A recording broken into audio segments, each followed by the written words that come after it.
A very warm welcome to you and to our program Viewpoint, where we try to discover the secrets of successful industry leaders and entrepreneurs and give you tools that can be applied practically in your own business. I'm Jeremy Maggs, and in today's program, we're going to deal with a critical component of business leadership. And make no mistake, this is a critical component. It's about personal growth and development.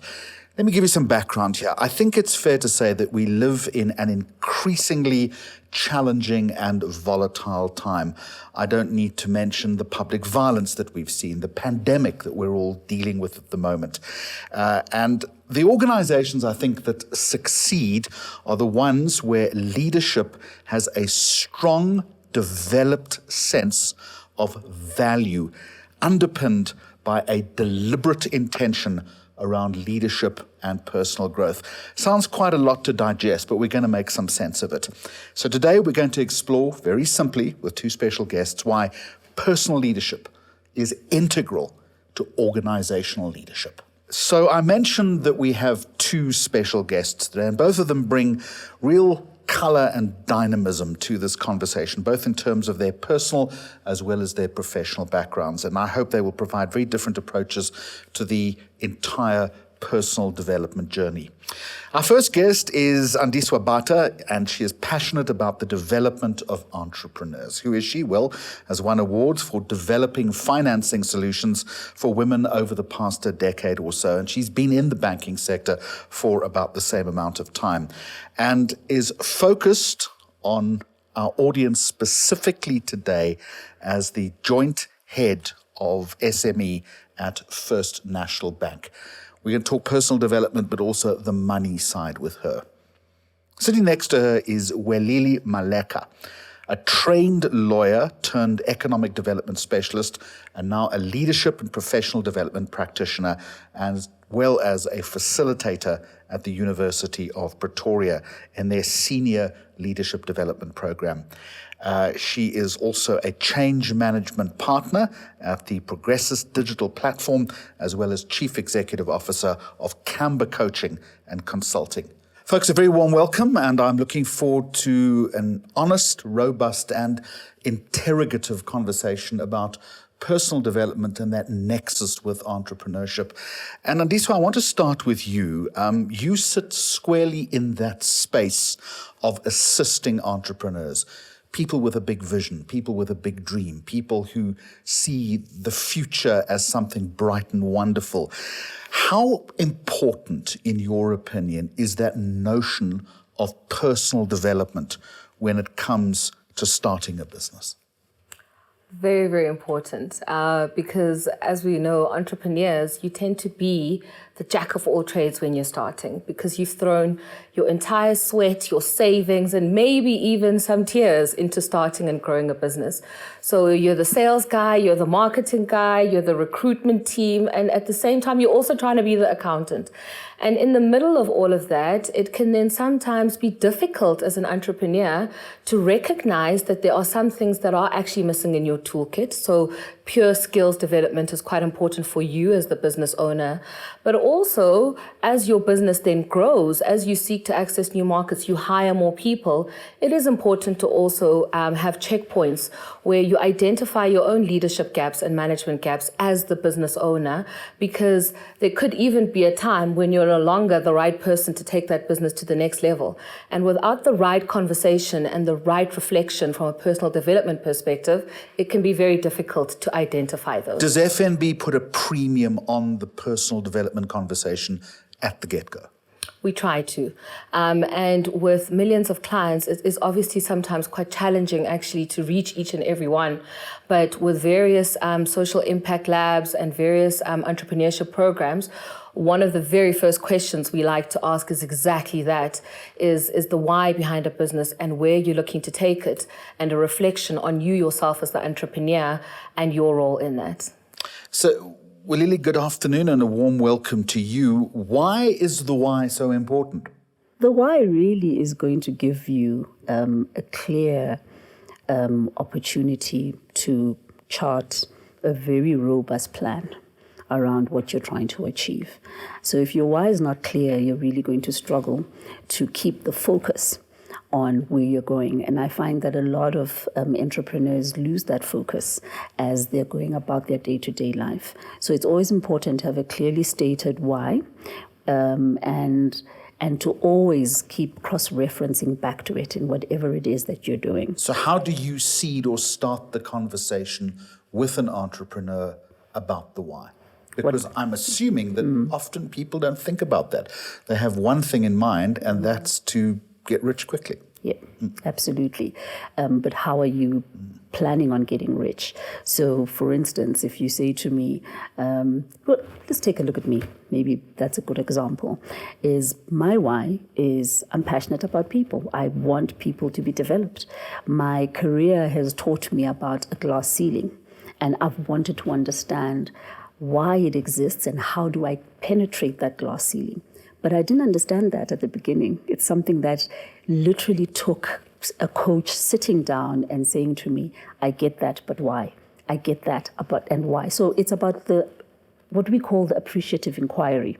And you keep at it, Jeremy, until there's a very clear sense of purpose that has been articulated by your coachee or entrepreneur in this regard. Yeah. What should define the sense of purpose? Is it a mission statement? Is it a list of accomplishments that you want to achieve? What is it? It's actually a vision. It's actually a vision. And a vision always has to have a higher purpose. So what should define it for you is, what do I think is the value that I bring to this? And what is the belief that I'm attaching to believing that this is something that's fundamental and therefore something worthy to bring to the table and offer to people?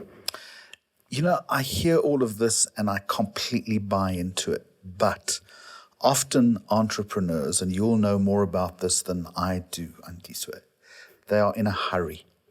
They want to get things done. They've always got a long list of things that they need to accomplish in a day.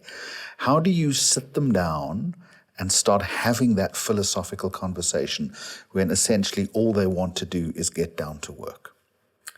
I think firstly, before I even answer that question, important to reflect on the need to make lots of money, because that's what a lot of entrepreneurs start out doing. So just to touch on some of the earlier comments. And that's a good why. Yeah, that is a good, that's nothing wrong with that either. Because if your business isn't profitable, then you're not able to keep some money aside to get through tough times like an unrest, which we saw in South Africa 2 weeks ago, or through a prolonged COVID lockdown. You're not able to protect employment during the tough times, not able to take advantage of new opportunities as and when they arise. And you're also not able to give back, because that is also an important part of lifting as we all rise. So if your business isn't profitable and it's sitting on the edge, then it's very difficult for that kind of planning to enter into any entrepreneur's life. So I think making lots of money in itself is not the worst thing. It's just that one may hope that that profit drive is met with a purpose drive, because that's where those two things meet, where I think a business is then sustainable. You have to have both. You can't have one without the other. I'd like to think you have to have both, because it would be quite unsustainable for a business to be making profits if the rest of the country, for instance, is not doing well. And the reason why that's important is because you could have the best product, the best service, the best business offering. If there are no customers because nobody can pay for it, because unemployment is raging, or because there is just no marketplace for you, then frankly, you do not have a place where you can then go and sell to drive that profit. So to me, it's possible to make profits in the short term without necessarily a purpose statement, but where those two things meet, for me, is where the magic happens long term. The purpose and the vision can change though, can't it? No. So I don't believe it should ever change. Once you've put your flag in the sand, that's it. Yeah. Your goals can change, but not your vision. So describe to me then the difference between goals and purpose and vision. Okay. So let's think about it. A clear goal for me would be making money. That for me is a goal. That's not a purpose. It can never be a purpose. My purpose is to provide a service.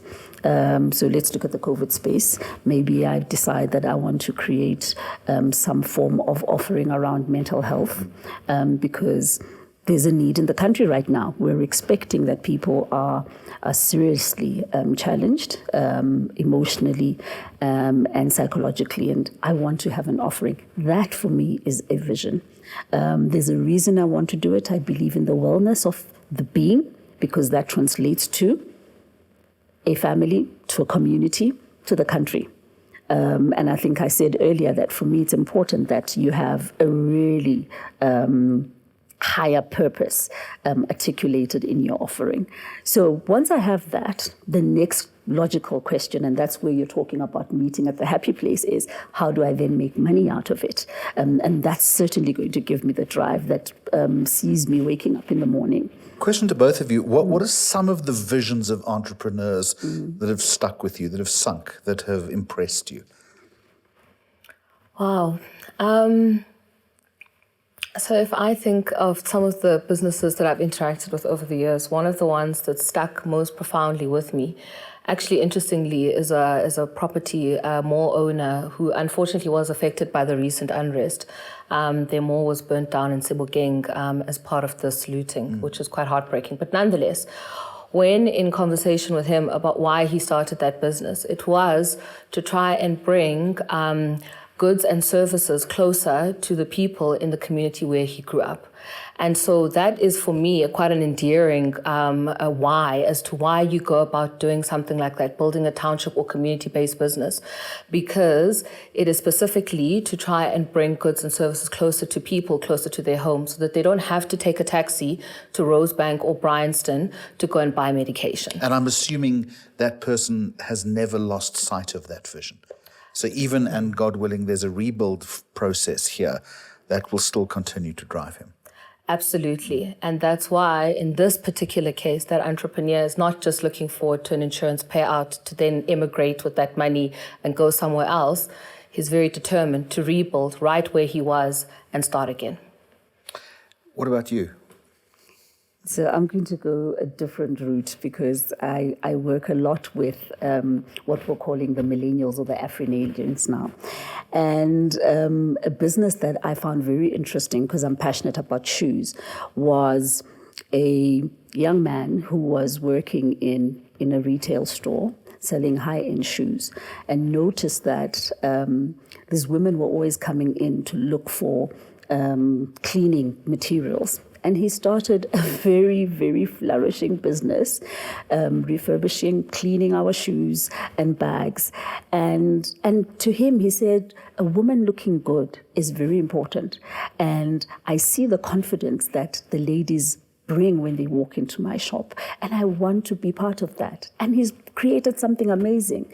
So I like that. I like the simplicity of it.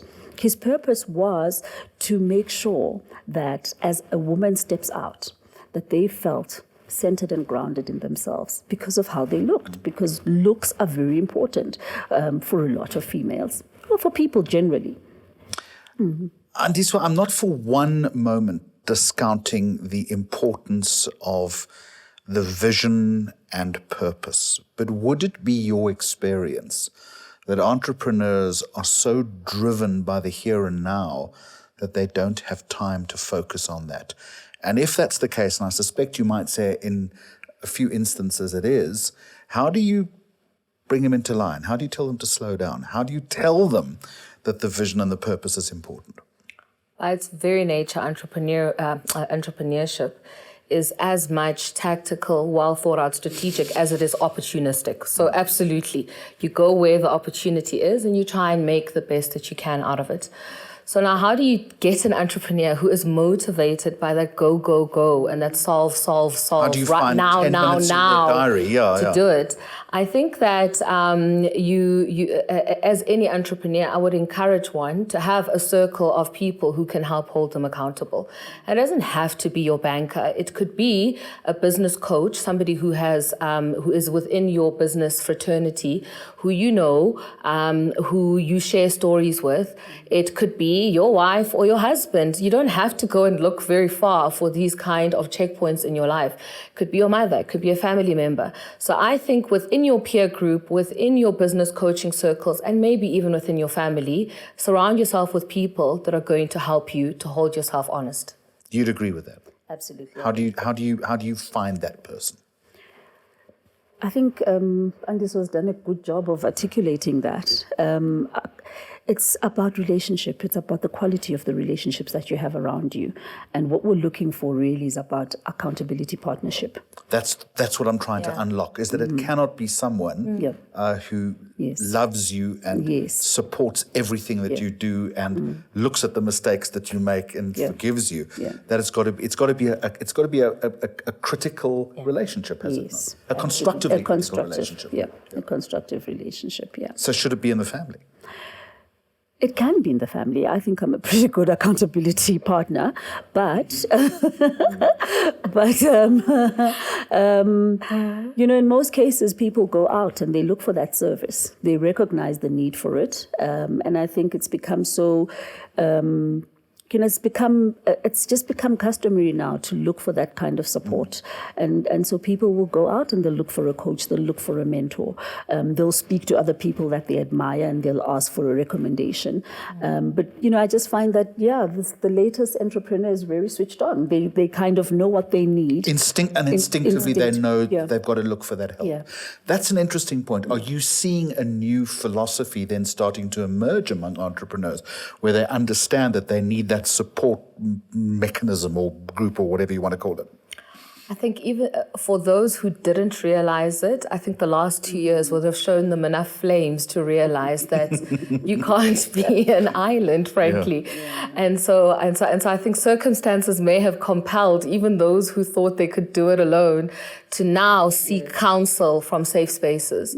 However, just commenting then, apart from the fact that life has kind of pushed us in this direction, I think that things like social media and access to information are also very helpful actually in driving some of that awareness, because then it is pretty impossible to operate as a one-man show with the world throwing so much content knowledge at you.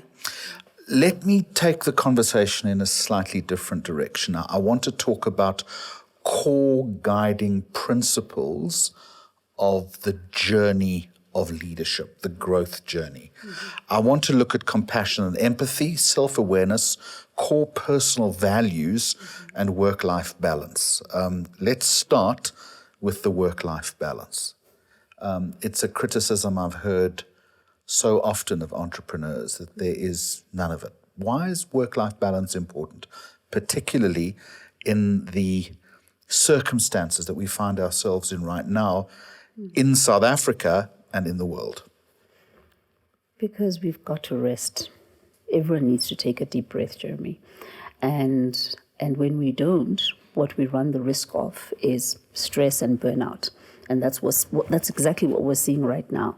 And that creates a whole cycle of difficulties in an entrepreneur's life. So it's very important for someone to know how to take time out and just center. You're absolutely preaching to the converted here. Okay. But how do you make that happen? Given that every entrepreneur that I have spoken to, including on this show, is a 24/7 person, 365 days a year.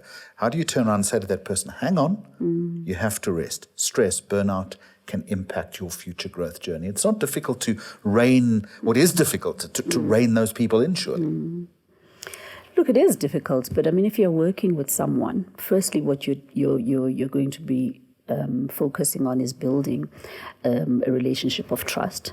So your voice should be credible and authentic enough for them to take cognizance of what it is that you're advising. And that's the first thing. So you work on the chemistry, the connection, for you to be able to hold up a mirror to say, you need to take time off, or you're going to burn out, or let's do an assessment. Let's do something that gives you the proof that you're running into trouble. Because of course, especially the younger we just think we can keep on going. And so what is it that I can say to you in the moment? It's just to say, look, this is what I'm seeing. Let's take a look at it. Does it look like, this is serving you? Let's check it. Let's check up. Let's take a check in terms of what you're experiencing every single day. Are you losing your passion? What does that look like? So it's a temperature check. You've got to check whether you're losing the passion. Yeah. But Andiswa, you do this before you start making mistakes. One likes to think that you do. So being married to an entrepreneur, for me, feels like an extreme sport, to be honest. So my husband is go, go, go all the time, and I constantly am the person trying to rein him in. But if I think about the things that work with him, to give then a very personal, practical example, of something that I think works for somebody who I know, I like to think I know very well, is that it's in identifying that by the person overexerting himself or herself, what is falling apart because of that? Because if you just simply try to tell the entrepreneur, you need to slow down because you need to rest, because it's good for your wellness, because you're going to burn out, frankly, they're so driven by the opportunities that they can chase at any given point in time that it will appear that you are simply slowing them down. So you almost need to bring it back to the business imperative for why one needs to take a little bit of time for themselves, for the sustainability of their business, to help others in their business to step into those shoes from a succession planning perspective, etc., etc. Otherwise, it could be very difficult to tell somebody that passionate without bringing it back to the implications for the business itself and then convincing themselves, in my opinion, that they need to take some time out. I just love that line about entrepreneurship as an extreme sport. I think that's brilliant. Okay, work-life balance. I think you've convinced us. What about those core personal values? And part of those would be compassion. It would be empathy. It would be about being a good person. We've touched on it, but also you've got to recognize that as part of your personal growth journey. But you can develop those skills, or can you? Can you develop compassion? I don't know. You absolutely can. I think once you start to understand that it's a business imperative, then there's a natural instinct to want to understand what that. Why is compassion a business imperative? Because you're dealing with people. And if you want the best from people, firstly, you need to know what makes me tick, to draw out the best in me. But actually, what are we talking about in the world today? We're talking about complex thinking, creativity, innovation. All those things come from a very strong thinking ethos. And what underpins that is something that I continually to find interesting, and have proven it, is Nancy Klein actually says it well. She says, the quality of my thinking is driven by the quality of your attention. So attention to the being in me is what is going to make me bring out, or be incentivized to bring out the best, and to actually buy into your vision and want to stick with it. And we're finding more and more that the articulation of particularly millennials not being, what is the word I'm looking for? They are found to be very shaky, not...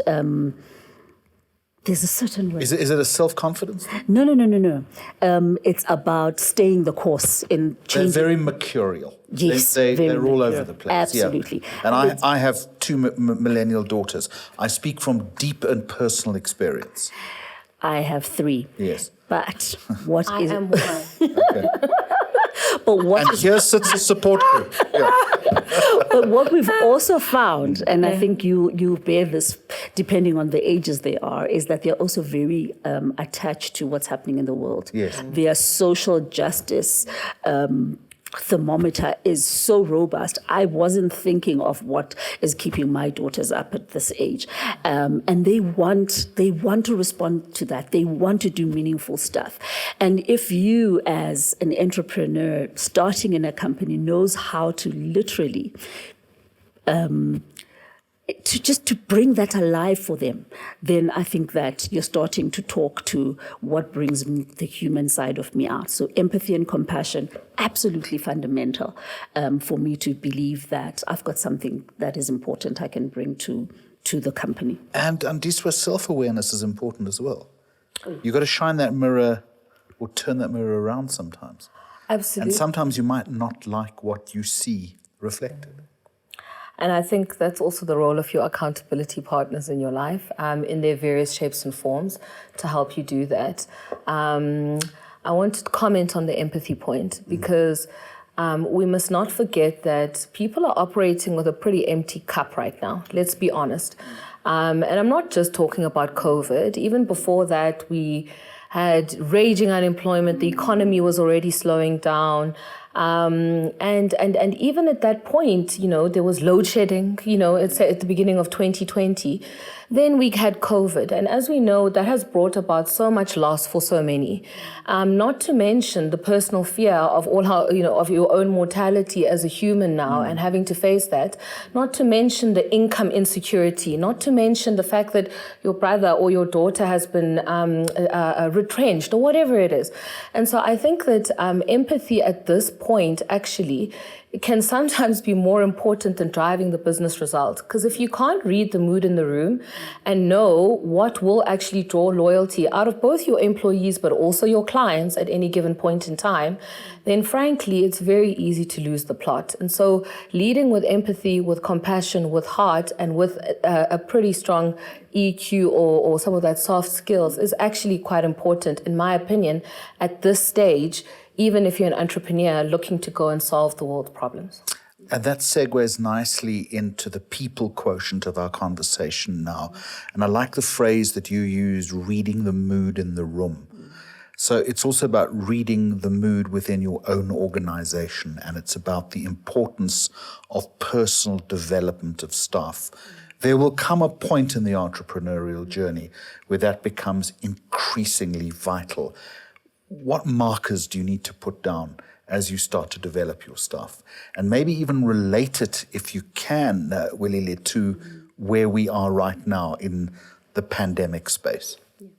I think just rounding off from what Andiswa was saying is it starts for me with the culture that you want to build in the organization. And something that has become increasingly important in my space is the importance of building a culture of honor, because that's what's going to get you to respond compassionately, empathetically, and just to really see people in the space is very, very important. When I walk through that door, you don't know what I've encountered. You don't know what's happening in my family space. And if it's just about go, punch, push, then, I just start to feel like a number. That's not where you're going to get your creativity, the best critical thinking, analytical skills. All the things that we are told are fundamental now are actually being proven to come from a space of deep empathy and compassion. And so therefore, as an entrepreneur, it's about understanding that I am the company, I am the culture. And if I honor people, then that starts to embed as it permeates into the language of my organization. Difficult to find the balance sometimes between the push culture that you refer to and the empathy. Is that by the very definition of entrepreneurship, it is a high octane space. So there's got to be a certain amount of, I don't want to use the word aggression, but there's got to be a certain amount of assertion within the environment. You would agree with that? How does an entrepreneur find the balance? And I think it's important to have that, because one thing that we've also observed over the last 18 months, particularly with entrepreneurs, and which ones have been able to change course if they've had to make tough decisions, move with the times, has been their ability to assert a slight change in course, to be able to take control of a situation, to shake off the fear factor. Because frankly, when there is so much going wrong in the world, it can also be very overwhelming. And if you don't have that in you, that ability to pick up the baton and run with something and push through, then frankly, it can be quite easy to also give up. So I think it is important for entrepreneurs to stand their ground, to have that assertion actually, because it's in that they're able to provide leadership and the right guidance in those tough times. But be nice about it. So no, be trustworthy. I think that's actually what is the magic here. I use an equation that I think is really, really powerful. Trustworthiness is about my credibility plus my authenticity and divided by my self-awareness.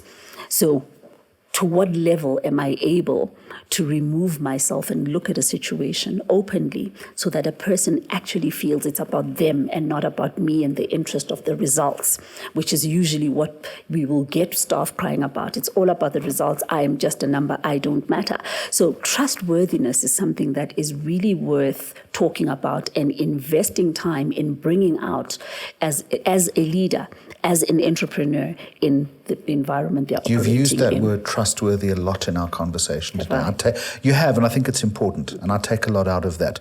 All right, colleagues, as we come to the end of this conversation, we've looked at vision and purpose and self-development. We've looked at managing people on their journey within the organization. Now let's talk about the hard, key business metrics in terms of execution, if we can. One is the ability to manage and change innovation within an organization. How do you set about doing that? About managing it. All about management now. Okay. How do you crack the whip in that respect? You don't like the use of the word whip, do you? No, I don't. And I'm going to take you back to what I said at the beginning around trustworthiness. Do you know that it's been proven that you can crack the whip as hard as you can as long as people feel valued? So it's going to keep going back to that trustworthiness, because what's underpinning trustworthiness? We're talking about not only the courage to stand with your people and walk the hard road with them to get the results that you're passionate about. But you're talking about the vulnerability to be able to say, guys, it's not going right. What are we doing wrong? Let's talk about it. Let's do the hard rumble. And as long as I feel that your attention is really on what I've got to contribute, then I'm going to show up strongly. And we need to start trusting people around that. That's why I keep using the trustworthiness, because if I am trustworthy, then my fruit in the organization is about the language of trust. So people will trust risking showing up. They will trust giving you their ideas because they believe you'll honor them. And even if you tear it apart, that you're doing it for the right reasons. And they can take that. People are robust. They can take the hard. Just create an enabling environment for them to play. Andiswa, how do you think change should be managed in an organization as the entrepreneur becomes more successful? I'll focus on one thing, which actually is quite linked to the building of trust and getting the best results out of your people. You need to exhibit you have your team's back, full stop. That for me actually is the biggest trust builder, because then even when you are cracking the whip, so to speak, they know that it comes from a good place and from good intent, and that all you're trying to do is build a collective future that looks good for everybody.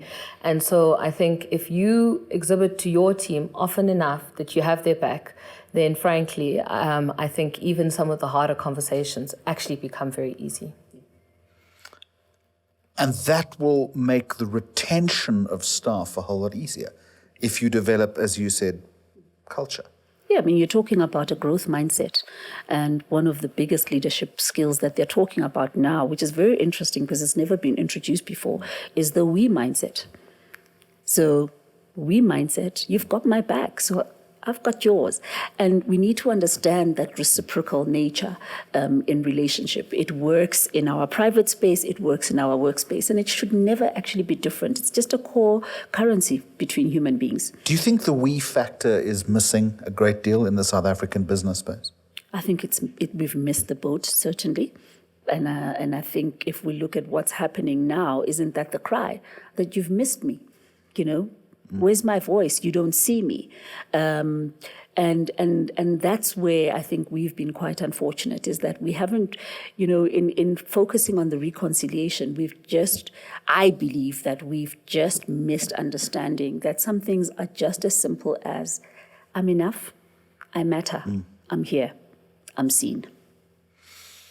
Folks, I want to ask you one question in conclusion. Entrepreneurs who've been watching this conversation today, might not be able to get the expert in. They might not be able to reach out and get that circle that you've both spoken about, that circle of mentorship. In your closing remarks, give an entrepreneur one piece of good, sage advice that will kickstart this process of personal development. Okay. Seek to know who you are. That's really the starting point of anything. Because if I know what makes my heart beat, then I'm able to show up authentically in any kind of setup. And, you know, our values change all the time, and I think it's something that we don't recognize, that they're not static, but who you are shouldn't be interchangeable. So once you have a strong sense of who I am and what I value about that, then I'm able to value what Andiswa brings and who she is. And then again, it goes to that honoring mindset, that if I create that culture, then I'm creating a space of responsiveness, of creativity, and of collectivism that I think has become very important in our space. Welile, you have closed that circle so beautifully for us. Andiswa, I'll give you the final word. Seek to know who you are. That gives us a lot of food for thought. What would your advice be? I think in addition to that, as scary as it is to acknowledge, the last year has shown us how disruptive the world can be and how easily a business leader or entrepreneur can easily just be taken out of the game of running their business. And so for me, in addition to that, I think what's very important is what legacy are you trying to leave? Because that will then keep you honest about making sure you put in place the right succession planning, that everything does not all live in your head, that you have to make sure that other people in your team know exactly who you speak to and what your network is to solve this problem and do that, and how you usually unlock this contract and do whatever. Because frankly, if for whatever reason you are taken out of the game for a few weeks or a few months, you need that business and that legacy to outlive you in a way and to survive. Both for yourself, for your own financial stability, for your family, for the ones you leave behind, but actually also for your employees. They need it too. So no thanks to the two of you, because I'm going to have a sleepless night as I seek to know who I am, as I try to work out what my purpose is. I'm half joking because it's a really important thing to get to grips with. I thank you both for the most fascinating conversation. Thank you.